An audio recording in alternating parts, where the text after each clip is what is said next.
makes 20 barrels of oil. No need for pesticides to poison all our soil. People got no food, they got no clothes, they got no rest. Well, right now it's time for hemp. Thank you for taking time for hemp. I'm your host, Casper Leitch. You are listening to Time for Hemp at Tumblr, SoundCloud, iTunes, YouTube, and of course, iHeartRadio. Or perhaps you are at the timeforhemp.com website. Anywhere you go, there's over 2.5 million people tuning in to learn how important it is to end prohibition. It is Monday, and on Monday we put a spotlight on how a wonderful plant known as cannabis sativa can help our bodies, our minds, our spirits, and our souls. And we do that by bringing on experts from an amazing organization known as Patients Out of Time. And Patients Out of Time works with people who are just that, patients who have very little time. They're a good organization. I would encourage you to find the homepage of their website and hit their donate button as often as you can. And if you are a medical professional, you can go to their website and learn quite a bit and even get accredited information that you can use to expand your college credits. And I'll let Lynn, Mathre, and Byrnes, the founders of Patients Out of Time, tell you all about that and so much more. And remember, anytime you hear the word joint on the big joint broadcast, nearly 2.5 million people all around the world pack their bongs, their pipes, their vaporizers, twist up a joint, and take time for hemp. With that said, let me pass this joint conversation over to my joint host so they can get on with their joint chat with our new joint friend here on Time for Hemp. Casper, you worked that to death, but okay. Thank you very much for inviting us again. This has been an invite that started out, I think, Casper asked us if we'd like to say something for 6 or 8 weeks, and that was a couple of years ago. And now we have 2.5 million folks, at least, around the world that are getting some valuable and truthful cannabis information that they probably wouldn't get anywhere else. And so you've also got your own show now, too, every Sunday morning, too, don't you? That's true. That's true, yeah. But I just wanted to get across that we want to thank you. Patients Out of Time wants to thank you. And we want to thank iHeartRadio for their generosity as well. So with that said, we are right here representing Patients Out of Time. Information about us is at www.medicalcannabis.com. We are, as Casper said, an educational organization. We have been doing this education, which is only about medical cannabis. We have no other opinion or comment about any other facet of life. All we talk about is medical, therapeutic, clinical, nutritious uses of cannabis, and, of course, the endocannabinoid system. That's all we do. That's all we'll ever do. And by doing that, we have attained a certain place in the conversation which we've earned and which should be listened to. And what we do, hopefully, is by interviewing cannabis experts of one sort or another on these Monday shows, is expand that knowledge to at least the 2.5 million folks that are listening to us directly. And we hope, of course, that you will become a spokesman for the issue and reciprocate by educating others. So with that, I want to give you our webpage again, www.medicalcannabis.com. For those that need accredited education, which is virtually every doctor and nurse in America, you will find direct links. One will be for a credit course in cannabis education and ECS education that will cover about 12 CMEs, continuing medical education credits for doctors. It'll cost you a fee, but it's reasonable. And it's online at the University of California's educational system, and we're sponsored there by the Continuing Medical Education Office of the University of California School of Medicine, San Francisco. In addition, for doctors, nurses, pharmacists, social workers, other healthcare professionals that need a shorter course, 3 or 4 CMEs or more. There are shorter courses available. These are also accredited. And the website to find these accredited courses are at www.themedicalcannabisinstitute.org. I repeat, themedicalcannabisinstitute.org. And those courses are distributed on an e-learning site that is distributed to 17 countries in 6 different languages. So no matter what your federal government says, that there's no science, there's no education, it's BS. It's there. All you got to do is Google it, Mr. President. Today, we have an attorney on a Monday show, which is rare for us. Most of our people that we interview on Mondays are medical or pharmacists or nurses or somebody like that. But we have no objection to attorneys. Their opinion is needed too. And what we'd like you to hear this, fellas. He's from Florida, and his name is Michael Moriarty. Welcome, Michael. Minority.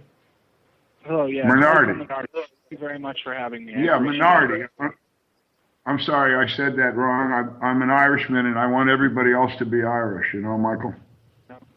I'm an Italian boy. Ah, okay. Well, listen, we started off with a tough question, Mike. We like to let our listeners, again, keep in mind these folks are all over the place. They're in Israel and Finland and Japan. What's your background? Obviously, you went to college. You got a law degree someplace. You're practicing law. And then I know, because Mary Lynn has worked with you on at least one occasion on a case, you have some sort of interest in medical cannabis law, at least in Florida. So could you give us a flow of all that, please? Yeah, a little bit about my background. I'm originally from New Hampshire, graduated undergrad from the University of Rhode Island, and then moved down and relocated to Florida. Went to and graduated law school from Nova Southeastern Shepherd Broad Law Center. I just recently started with the firm of Kelly Cronenberg, and started a regulated substance practice group here to try to hopefully embrace the laws as they hopefully will be changing here soon in the state of Florida. Now, you asked about a few different things that we have going on currently in Florida. There's a couple different types of legislation. Number one is the Senate Bill 1030, which is a low THC bill, which personally I don't believe is sufficient to be able to help the patients. Number two, we also have on the ballot this year Amendment 2, which would legalize medical cannabis for a great deal broader debilitating conditions. And lastly, the thing that you brought up, I think, is the medical necessity defense. The medical necessity defense is based on case law and common law from the Old English that people would have a necessity to use cannabis as medicine. Okay, well, the first thing we have in common, absolutely, is both my daughter, who graduated from URI with an economics degree, and my son graduated from URI with a degree in international business. So you've got a family friend here in a way. We have a great connection with URI, and there was a time in my life when I owned a couple of businesses in Manchester and Derry, New Hampshire, and so we're New Englanders together. And I thought I might have a little bit of that accent sort of coming through. You know, I'm actually from Londonderry, so I spent many times in Derry, believe me. Well, we've looked at the same pot. It becomes medical, so. Right. And Michael, if you could listen. And Michael, if you could speak more directly into your microphone, you're kind of soft to hear. Okay. Pick up. Michael, let's start one thing at a time down there in Florida. I'm going to ask you a question. I think it's an unfortunate question. You are now very interested, obviously, in the medical cannabis issue, the laws that are going to be coming, and I want to talk about that in a minute, of course. But I suspect you're a criminal defense lawyer, basically. Am I right? I have been, yes, absolutely, for the last 12 years. See, that's the shame of my question. I mean, we're here talking about medical use of cannabis and people that are sick. The name of my organization that Mary Lynn and I co-founded is Patients at a Time. That means people are dying if you don't get it, folks. And here I'm dealing, or you're having to deal with this issue as though these people are criminals. How does that? Yes, how do you work through that? Well, just the continued displeasure of what our government is and the lies that they continue to spread. It's horrible, and most of my clients are not criminals. They are typically hardworking, educated adults. And I'm not talking about kids. I'm talking about most of my clients are over 40, well over 40, some of them in their 50s and 60s. And they are deciding to choose medical cannabis over harmful prescription medications. And as someone at that age, and especially these veterans, and I have two of them right now that I'm representing, and they're both very clear that how the hell can the government tell me what I can and can't put in my substance in my body as a medicine when I saw people getting killed for this country? What did these DAs do? What did these other people do, to fight for their country like I have? Why are they persecuting me?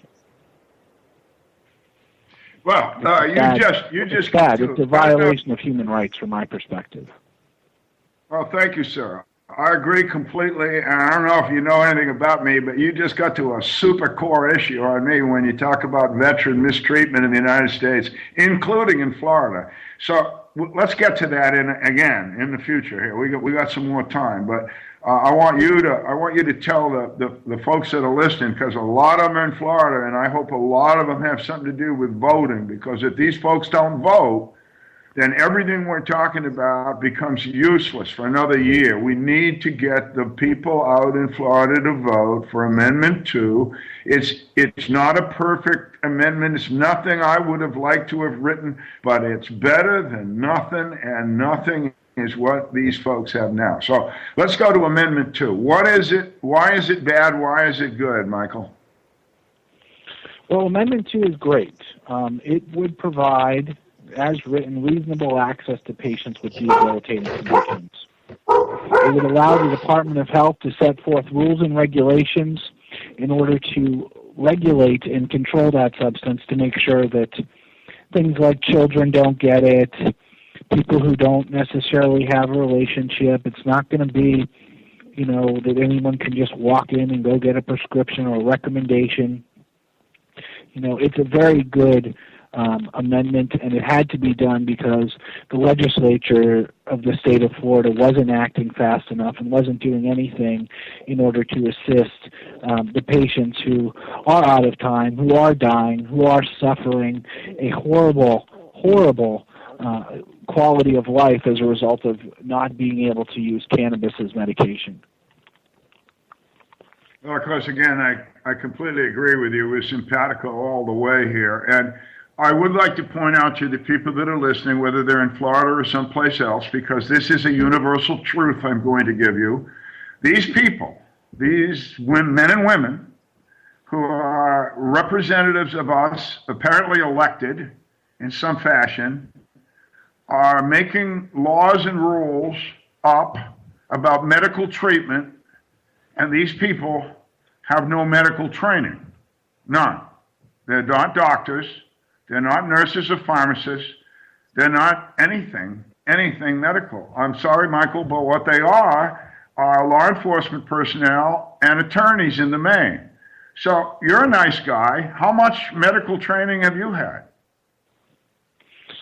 Well, medical training, I have not had any. I've done my research, and I talk to the patients, and we know what they say. My job isn't to be the medical trainer. My job is to listen to people, look at the science, look at the evidence that's out there, and recommend or tell people, that it should be really between them and the doctors. That's what it should be. That's what this issue should be about. It shouldn't be about politicians deciding whether or not, people use medical cannabis. It should be allowed, whether or not the people of the state of Florida,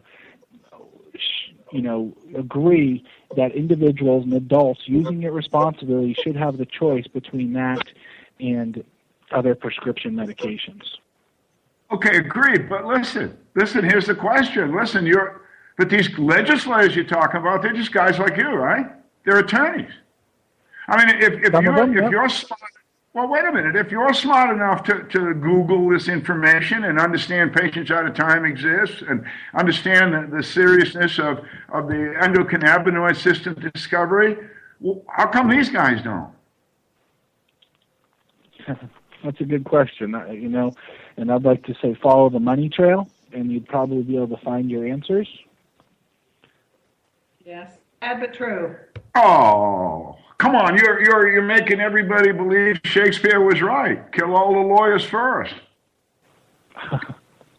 Well, it's the money trail from the pharmaceutical companies. They have a heavy investment in the pharmaceutical industry and don't want people to be able to use or grow cannabis in their backyard and cut out their profits. Let's just look at the facts. Yeah, doesn't your occupation also have a great deal of money involved in this whole prohibition? I mean, aren't lawyers and judges who are generally lawyers and the prison industry and the parole people and the police themselves, aren't they all involved in just a process of moving people through a mill?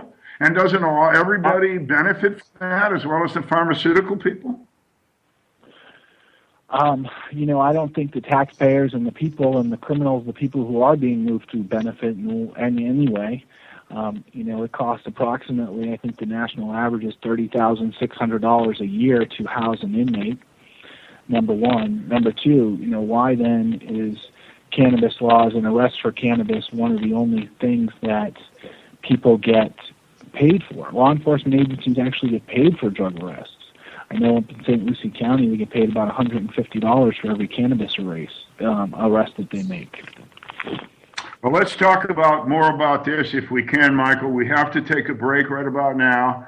And folks, if you're listening, and I hope there's a lot of you listening, please get a hold of some of these products that our advertisers are talking to you about. By supporting them, you're supporting us, and we appreciate that.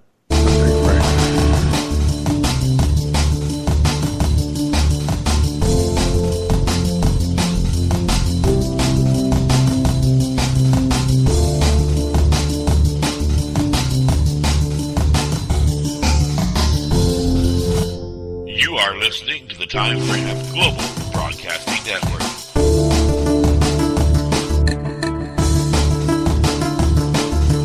The only broadcasting network dedicated to ending the global war on drugs on iHeartRadio.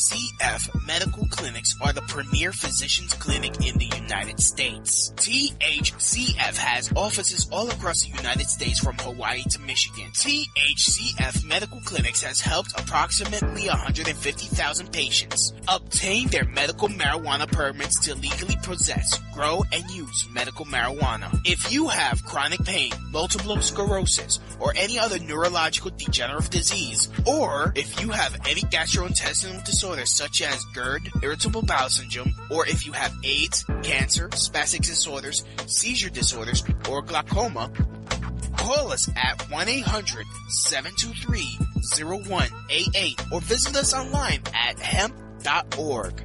Again, the number is 1-800-723-0188 and the site is hemp.org.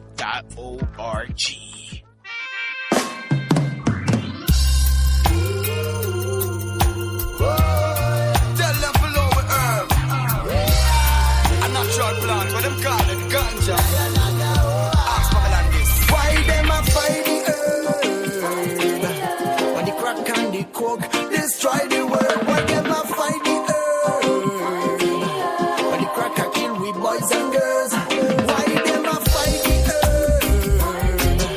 When the crack and the coke, destroy the world. Why them a fight the earth? No do no wrong, say it not do no hurt. Yo, me blaze it as me wake up before me go asleep. Who a fight with ganja? Them must get defeat. Jibba give me the purple skank, you know say that's sweet. Smoke it and be wise, we not done no free. Them a question Babylon can't answer. Why them a lock me bread that just be a spliff on ganja? We don't need them things, we don't need them sponsor. Yo, fire upon all in farmer. With them crack and coke, me know say them can't go further. Push niggle in on them vein before them a commit murder. So why Babylon wanna come fight against Rasta? Aye, them can't judge a book by the cover. Why them a fight the earth? When the crack and the coke destroy the world. Why them a fight the earth? When the cracker kill we boys and girls. Why them a fight the earth? When the crack and the coke destroy the world. Why them a fight the earth? No do no wrong, say it not do no hurt. Impossible to think say that this plant there is a killer. Me stay away from chemical things, me smoke this and similar.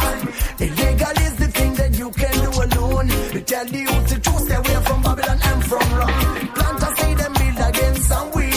While coke and whip and run back them bling bling. We tell them say we live a pride. Just be slow and no fight. Give us the light and everything will be so bright. Me say your food when me brain smoke before me touch the stage. Smoke it in the train and in the private plane. A plant and no powder but them still a complain. Just on a go play them game. Well hear me now. Them better cool and relax. Them don't want the ghetto youth fi grow them locks. Them can't chat. Them can't compound with spot. Show me here the boy a go chat for man back. Them a idiot. Them pray fi see we drop. But Jaja give we the strength so we no matter about that. We not flop. Smoke it no bother stop. Forward we moving, we not go step back. Why them a fight the earth? When the crack and the coke destroy the world. Why them a fight the earth? When the cracker kill we boys and girls. Why them a fight the earth? When the crack and the coke destroy the world. Why them a fight the earth?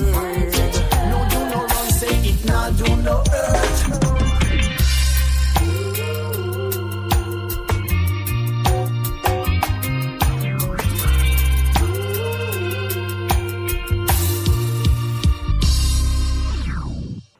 You are listening to Time for Hemp at timeforhemp.com, Tumblr, SoundCloud, iTunes, and of course, iHeartRadio. Want to give a big shout out to KDK Distributors and say thank you for giving us a grant to keep us loud, proud, and strong, and to send our love to all the hardworking activists up there. Don't forget, Time for Hemp is no longer just a lowly little 1-hour broadcast show.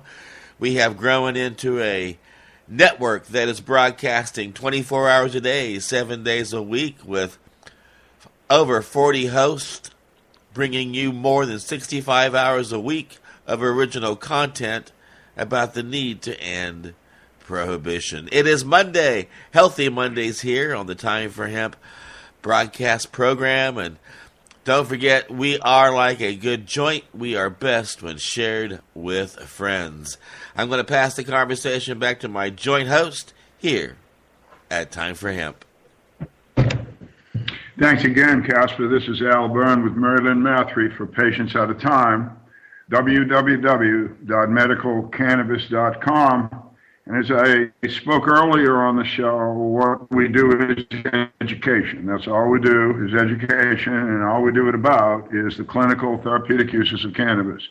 And we do it, part of what we do, this show, of course, is part, but one thing we do is we now have an annual conference to discuss the worldwide science, research, clinical results that have occurred in the previous 12 months, hopefully.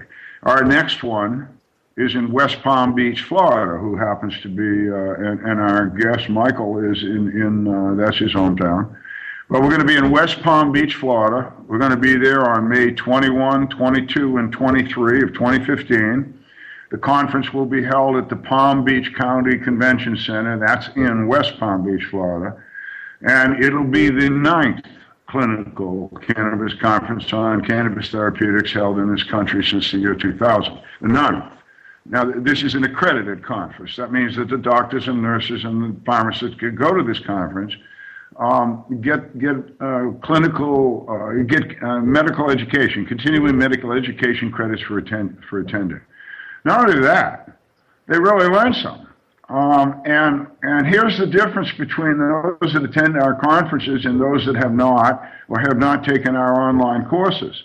If they haven't taken the online courses and they haven't gone to our conferences, they probably don't know what you and I know. I know that because we know that until just this past year, there has been none of the 157 medical schools in the United States that have ever taught a course about the clinical use of cannabis or the endocannabinoid system, even though the endocannabinoid system has been known through U.S. research, found the endocannabinoid system, by the way, when they say there's no U.S. research, U.S. research located the endocannabinoid system, identified it. Anyway, that was 20 years ago. No courses. I am happy to announce that folks have told me that in Philadelphia, Pennsylvania, the city where it kind of all began for us, Liberty Bell and all that, there's a little liberty going on at Temple University, who now has a course in their medical colleges about the use of cannabis as medicine and endocannabinoid system. So what we're dealing with here is a real dearth of education. It's a dearth of education in our professional medical community, not only in Florida, but in the entire nation. It certainly is there's lack of information among these elected officials who are not medically or nursing qualified to be making these decisions, by the way. And there is a law in Florida. I'm sure there's a law in Florida that says if you practice medicine without a license, that's a crime. And so I would ask the attorneys and the law enforcement officers who are practicing medicine without a license why they are committing this crime. The legislators. And I'm speaking directly to the legislatures and the governor that allows them to make these crimes so prominent in our lives in Florida. And by the way, I am a resident of Florida. I live in Franklin County. I have a right to say that. Michael, tell us, yes, please, about some of the cases that are coming up in Florida that you are representing so skillfully. Well, over the past, we've had Miss Kathy Jordan. She had ALS. Currently, right now, we have a case that's set for trial in October. The state of Florida versus Jesse Teklicki, who has a cultivation case in Broward County, and he has chronic severe anorexia that he's had since he was a child. And we currently also have a couple of cases, one in Flagler County. That man has chronic pain issues due to a fall from a roof where he broke both of his legs and has metal rods through his legs and his hands as a result of the fall, and also was a Vietnam War veteran who has PTSD as a result of it. There's also another case that I have going on in Martin County with the same type of injuries. The man is a Vietnam veteran and uses cannabis for PTSD. He had tried all other psychotropic medications, and none of those worked for him. A lot of them made him feel like he wanted to be suicidal. And then he found cannabis, and ever since then he's been able to live a better quality of life. I also have a woman with fibromyalgia. She is actually a patient from another state that was given a recommendation in another state by her doctor there. But unfortunately, that was a cold weather state, and fibromyalgia being something that causes chronic pain, being in the cold weather for the winters became unbearable for her, and she moved to Florida and unfortunately was arrested after being followed from a grow house. And so those are the types of cases that we have going on right now here in Florida. I have one up in Hernando County with regards to this woman has had strokes. She has neurological disorders as a result of the strokes. She has COPD, and also PTSD as well from childhood trauma. So these are the type of people, and again, these are all people who are over 40, who have typically otherwise careers or are on disability as a result of their illnesses, and no longer want to be addicted to the opiates, no longer want to have the side effects from the opiates, and want to choose what is seemingly for them, what they believe is the best medication that helps their ailments and gives them a clear mind so that they can go on with their day, as opposed to the side effects that they get from prescription medications. In those cases, basically what we have to do is prove three things. We have to prove that they didn't bring about the illness themselves, that there's no reasonable alternatives, and the harm that they're doing to society is less than the harm that would come to them as a result of their illness. Currently, and there is precedent. And there is precedent in Florida for that, I know. We have the Jenks case and Elvin Masika's case, and maybe there's more. And Kathy Jordan, right? Correct. Well, the Jenks case and Jenks v. State of Florida, which was a couple of people with AIDS, and their Soul v. State, SOWELL, which are the two appellate court opinions. The L.B. Masiki case was a circuit court opinion in the 17th Judicial Circuit, and there's also a case in Key West dealing with caregivers' rights, technically, which was never really litigated. It's just an opinion on whether or not the person can argue it going on, called Byrnes v. State.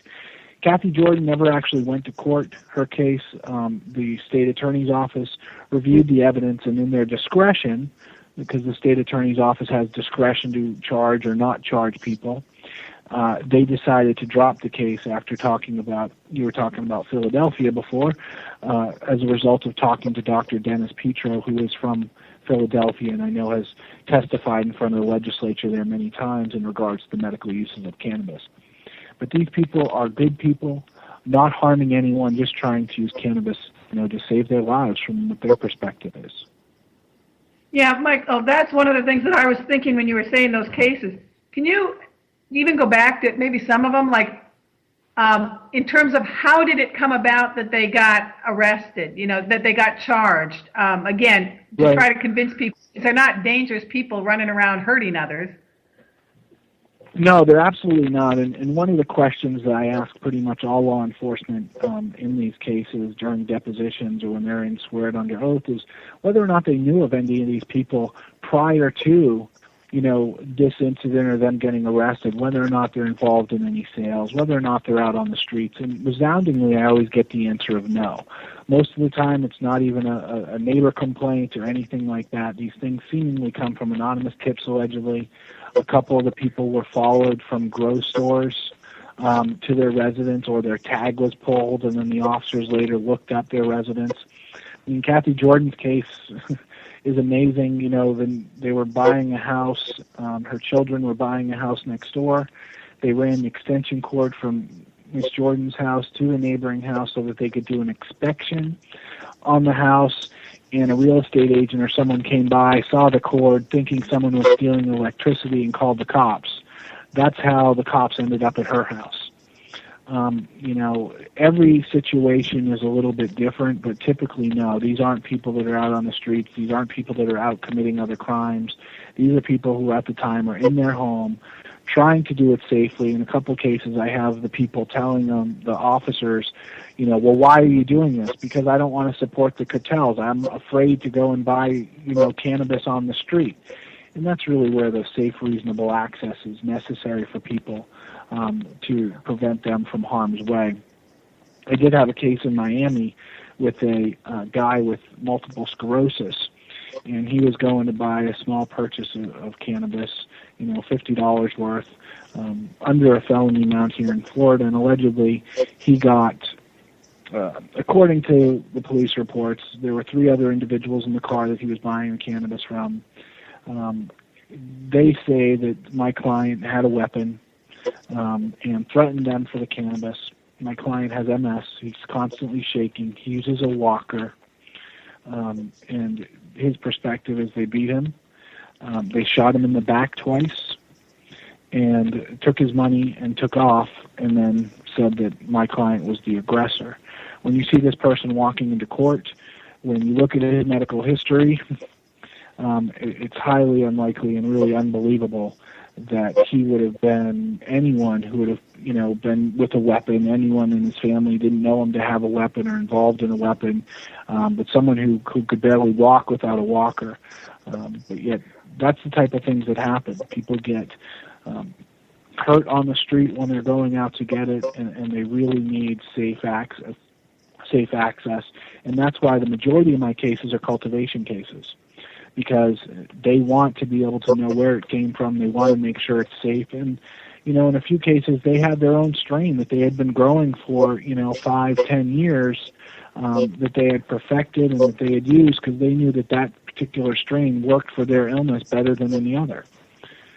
So those are the tips. They're all of them are pretty much, the ones that aren't disabled are employed full-time, good jobs, not people that you would typically stereotype as someone that you would see in public and you would think, oh, he's a stoner or he's a cannabis user. These are educated adults using their own discretion to use a safe medication. Well said.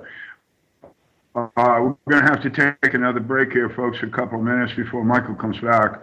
I just want to alert you. I'm going to ask Michael some question about these veterans who apparently are being denied the use of their cannabis medicine in Florida for the use of post-traumatic stress and other problems.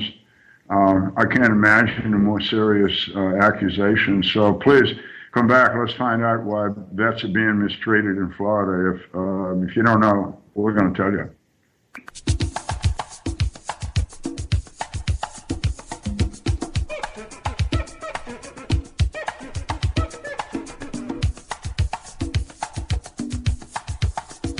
You are listening to the Time for Hemp Global Broadcasting Network.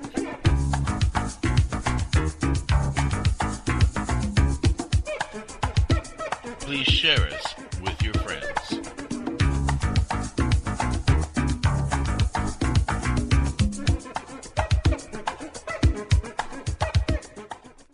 Indigrow is your source for affordable induction grow lighting. First discovered in 1891 by Nikola Tesla, Indigrow lights deliver 11 years of electronic sunlight to your plants. Indigrow lamps require less than half the power of traditional HID lamps. Converting to Indigrow lights means you'll cut down on your power bill with less lighting. Indigrow lamps also use 5 times less mercury than traditional fluorescent or HID lamps, making Indigrow not only energy efficient but environmentally friendly as well. No more switching out lamps between vegetative and flowering stages. As nature intended, your lights get a steady dose of UV light. That makes your plants grow healthier and stronger. Indigrow products are manufactured in San Diego, California, and come with a written 10-year warranty. What Tesla knew, then growers know now, is that Indigrow lighting is the cost-effective addition to your victory garden. To learn more or order now, go to inda-grow.com. That's INDA-GRO.com. Or call 877-452-2244 to answer any of your questions. These guys really know lights. Indigrow really is your sunlight in a box.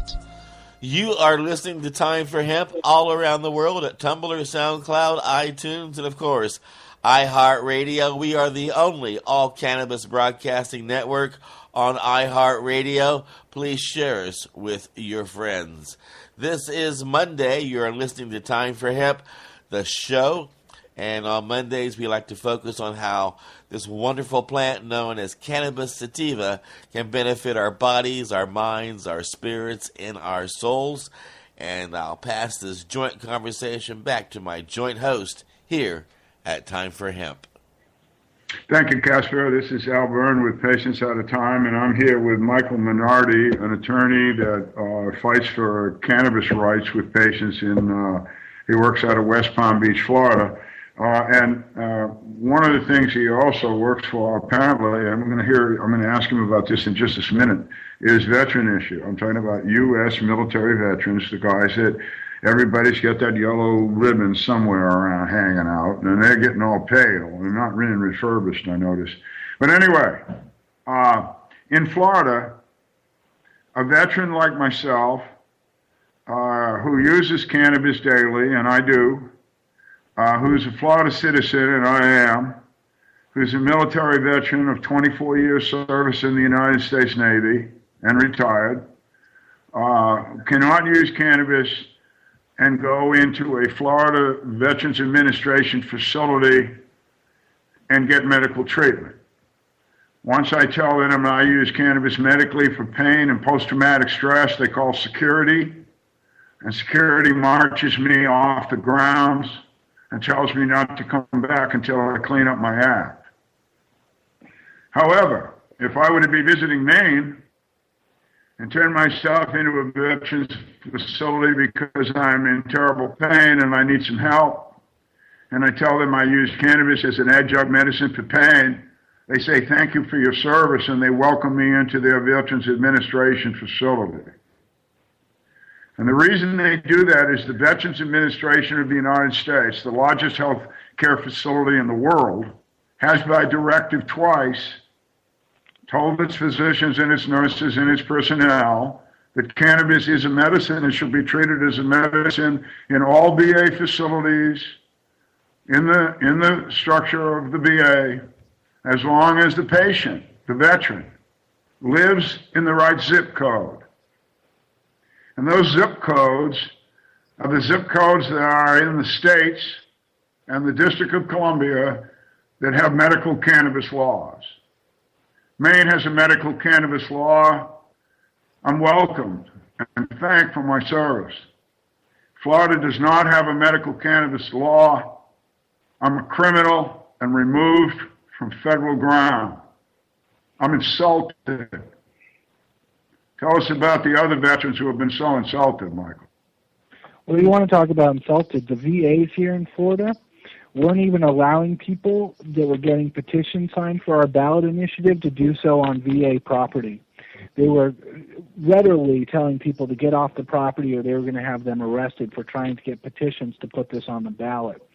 So the VAs in Florida are very much against this. One of the VA patients or veterans that I have is a man from Massachusetts who has a recommendation from the state of Massachusetts who has had his boat down here and got busted with a whopping gram of hash. His charge in Florida, any concentrate of cannabis is a felony. So he technically faces up to 5 years in prison. Granted, they're not offering him that. They are offering him a period of probation. But this is a man who feels like he's fought for this country. He's seen, I'm sure, as many of you and people who are listening to this, has seen his friends and people that he cared about literally get blown up fighting for this country. And, you know, in my understanding, many of the veterans used cannabis during Vietnam to sort of deal with the day-to-day life that they had to go through. I've heard that from many veterans, that it was very widely used there. But these people are suffering. You know, he cannot get it. I know in Michigan as well, there's a couple of the doctors up there that are directors of the VA hospitals that support medical cannabis and say that this should be allowed and used for everybody. But here in Florida, you're right, you are a criminal. If you get busted with up to 20 grams of cannabis, it's a misdemeanor. You can lose your license for 2 years, your driver's license. You can go to jail for a year. And if you get busted with over 20 grams or any sort of edible or concentrate, now you're looking at a potential 5-year prison term. And, you know, these veterans, and I'm sure many of you feel like this is not a right. You as an adult, you as someone who fought for this country, put your life on the line for this country, should be able to use cannabis as a medicine. And it's really disgusting to see that our government isn't letting people do that and letting them have the choice. You know, it goes back to, I think there's a lot of debate about, you know, you're 18 years old, you can enlist in the military, but you can't drink a beer. This is the same type of situation, yet cannabis is a safe medicine that people want to use to treat their illnesses that they got as a result of their service in the military. It is so hard to, you know, to figure out how this can go on in this country. And again, when they're fighting for America, as we say, it's basically we're fighting for our freedom. Well, another thing that I'll quote Bob Jordan here. Bob is a Vietnam veteran. He's a dear friend of mine. He's the husband of Kathy Jordan, who we've talked about in this show, and and is a remarkable woman. But he said to me several, I don't know, months ago now, I guess it was, I can't recall, but it doesn't matter. What he said was, he's speaking to me about why, as a Florida citizen and a veteran, Florida would not allow him medical use for his post-traumatic stress.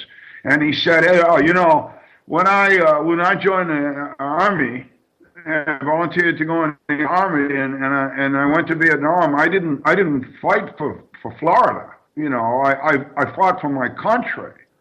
But now that I fought for my country, isn't Florida part of that deal? There's the question of the century. Absolutely, and you would think it should be, and those people should be respected and given their right to be able to choose. It's not, and I'll take this radio show to personally ask on the governor of Florida, who's an Army veteran, and have him or his people or his man or his woman, whatever the hell they do, come on this show and say to these people that are listening, why as an Army veteran he's not supporting this issue? Why is he walking away from this? What's wrong with him? Is he really a veteran? Has anybody seen his DD-214? Question. DD-214. If you don't have a DD-214, you're not a veteran. If you're a veteran, you have a DD-214. And you guys that have DD-214s need to stand up in Florida and call and bug these politicians and talk to your media and talk to your doctors and nurses and say, why aren't we doing this? And then the last and only thing you need to do here is to vote on this issue, Amendment 2, yes, on November 4th. If you don't do that, then, I don't know, you're not standing for your brothers and sisters. But back to you, Michael, we got a few minutes. How about some web pages or something, or URLs that people might find useful? Yeah, they can find me at kelleykronenberg.com. That's KELLEYKRONENBERG.com. I also encourage people to check out the silvertour.org. It's an organization that we have in Florida here and actually nationwide that educates seniors on the medical uses of cannabis. You can learn, everything that you need, and also obviously go to Patients Out of Time. They have a ton of great information on their website there. My number, if you need to get in touch with me, is 561-684-5956. And really what people need to do is start standing up, like you said. Pretend this is a drug war. This is a war on the people. This is a war on the citizens. This is a war on people's health. And the only way that we're going to win it is if we stand up united, we come together and we make sure that our congressmen, our senators, our representatives know where you stand on it. Come out of the closet. Stop hiding it. I've had so many attorneys that I know come up to me and say, hey, I would never stand up and fight like this like you are, but I'm glad somebody is. That's a sad thing. People, with the cannabis business and this cannabis industry and what's going on, the biggest thing that people are afraid of is speaking out. Being an advocate for this issue fears a lot of people, especially lawyers and doctors, and they're afraid to speak out about it because they don't want to be ostracized. Doctors don't want their licenses taken away. But they do have a First Amendment right to recommend cannabis to patients. And doctors have to realize that. They can have an open dialogue with their patients about cannabis, and it's not against the law for them to do so, and they actually have a First Amendment right to do so. So they have to open up that dialogue, and I say patients should open up that dialogue as well and try to broach the subject and find out where your doctor is on it and educate them. Because obviously, as we've heard here today, they don't have the education. They're not given the education in school in order to deal with and know anything about the endocannabinoid system or how cannabis works in the body. Michael, thank you so much for coming on board today. It was very nice of you, and I learned a lot, and I'm sure a bunch of other folks did. And we're all going to, Mary Lynn and I, you, and a bunch of other folks are going to work hard to make sure that Florida goes the right way on this. But again, thank you for your time. Thank you for your insight. No, it's my pleasure, and thank you guys for getting the word and the information out there to people. Our pleasure, actually. And just to remind folks, we'll be back same time on Sunday. That'll be 1 o'clock p.m. East Coast time, 10 o'clock on the West Coast of the United States. And we're having a show there where we will present a veteran or a patient or a caregiver who uses cannabis. And then, as usual, the following Monday on this show here with Casper Leitch, we will present a cannabis expert, just as we had on today Michael Moriarity, an attorney in West Palm Beach, Florida, who is obviously a caring man and a guy that's supporting veterans. And if you're supporting veterans, you're on my team for sure. I'm supporting you. So this is Al Byrnes, Marilyn Mathre, Patients Out of Time, www.medicalcannabis.com. Hoping that you will spread the word about medical cannabis and the endocannabinoid system in the coming weeks. And until then, next week, take care. And I want to remind people, we are a broadcasting team, and you can tune in 24 hours a day, 7 days a week, and listen to all kinds of interesting commentary and good music. We have lots of musicians in the marijuana movement who are talented enough to be winning awards on Billboard, but instead are dedicating their message and their music to trying to get people out from behind bars and farmers a cash crop that they can grow that we can use to create 50,000 different products and our medications with. Please share us with your friends, and remember, the next time you hear me, you'll know that it's time for hemp.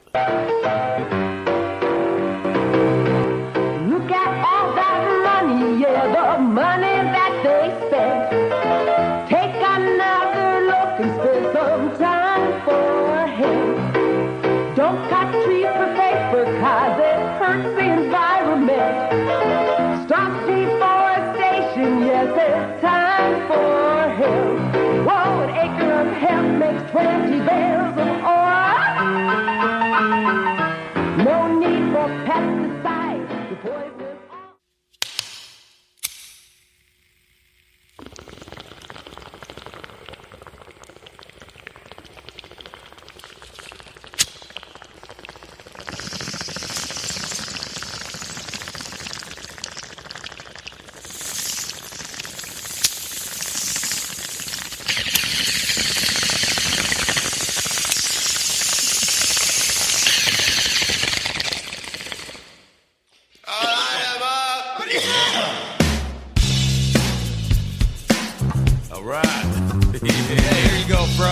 Let me hit that, man. Hell yeah. Wow.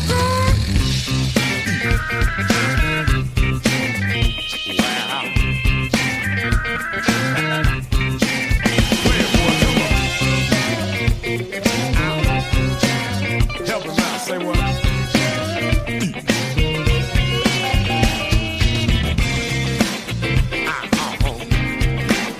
Yeah.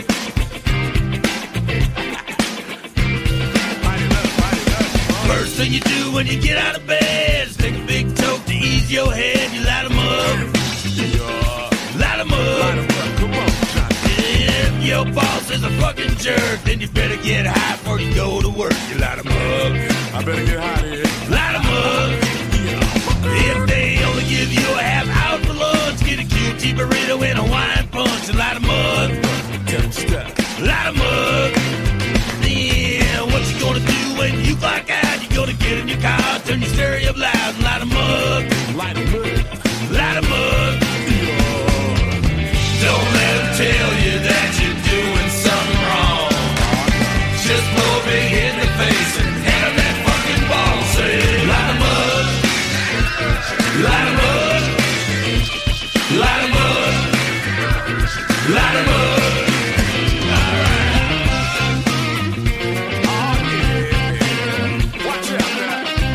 me that blunt. Hand me the mic, man. Afro, man, I'm in need, so I'ma call Johnny Reaper Seed. I need some weed to deal with life. I'm getting a divorce from my wife. I live every day on the road. On my back is a heavy load. I can't do a show unless I'm high. My eyelids glow, you can't see my eye. If I get mad as hell, the policeman throw me in jail. So that's why I get real high. I'm Afro man, a real nice guy. I'm a marijuana Christian, you know what I mean? My pastor is Reverend Ray Green. Singing on the mic with the bong hoes. Johnny Reaper Seed at the high road. Yeah. Hey man, Reverend, break it down, Reverend. He's breaking it down. He rolling it out. Yeah. All right, yeah. Check. If your old lady's getting on your case, don't get mad and spit in the face. Light 'em up. Light 'em up, man. Go ahead. Light 'em up. Yeah. If your car breaks down in the freezing snow and you gotta pay $100 just to get a tow, light 'em up. And what if you can't get a cab? Light 'em up. Motherfuckers, hey, come on. Don't let them tell you that you're doing something wrong. Just blow a big hit in their face and hand them that fucking ball. Say, light 'em up. Light 'em up. Light 'em up. Light 'em up. Light 'em up. Light 'em, light 'em up. Motherfucker, Miller High. Light 'em up. Light 'em up. Light 'em up. Light 'em up. Light 'em up.